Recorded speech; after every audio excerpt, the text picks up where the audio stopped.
Yerli icra strukturlarının kommunal xidmətlər sahəsində fəaliyyətinin daha səmərəli təşkili və vətəndaşlara göstərilən xidmətin keyfiyyətinin artırılması məqsədi ilə şəhər və rayon icra hakimiyyətlərinə yeni kommunal təyinatlı texnikalar verilib.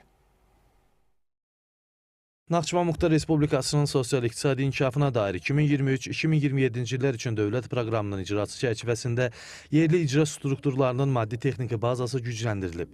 Belə ki, müxtəlif təyinatlı 31 texnika Naxçıvan şəhəri və Muxtar Respublikanın rayon icra hakimiyyətlərinin istifadəsinə verilib.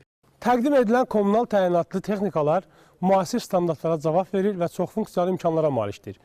Bu texnikalar şəhər və kənd ərazilərində təmizlik işlərinin aparılması, məişət tullantılarının daşınması, küçə və prospektlərin saxlanılması, yaşıllıq sahələrinin qorunması, qış mövsümündə qarın təmizlənməsi, eləcə də digər kommunal təsərrüfat işlərinin operativ və effektiv şəkildə həyata keçirilməsinə imkan yaradacaq.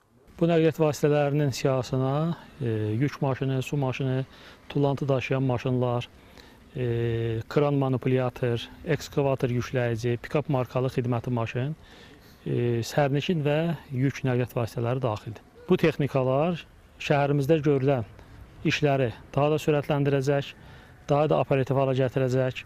Bu addım dövlət proqramında müəyyənləşdirilmiş prioritetlərə uyğun olaraq Naxçıvan Muxtar Respublikasında dayanıqlı inkişafın təmin edilməsi, yerli idarəetmənin effektivliyinin artırılması və əhaliyə göstərilən xidmətlərin keyfiyyətinin yüksəldilməsini hədəfləyir.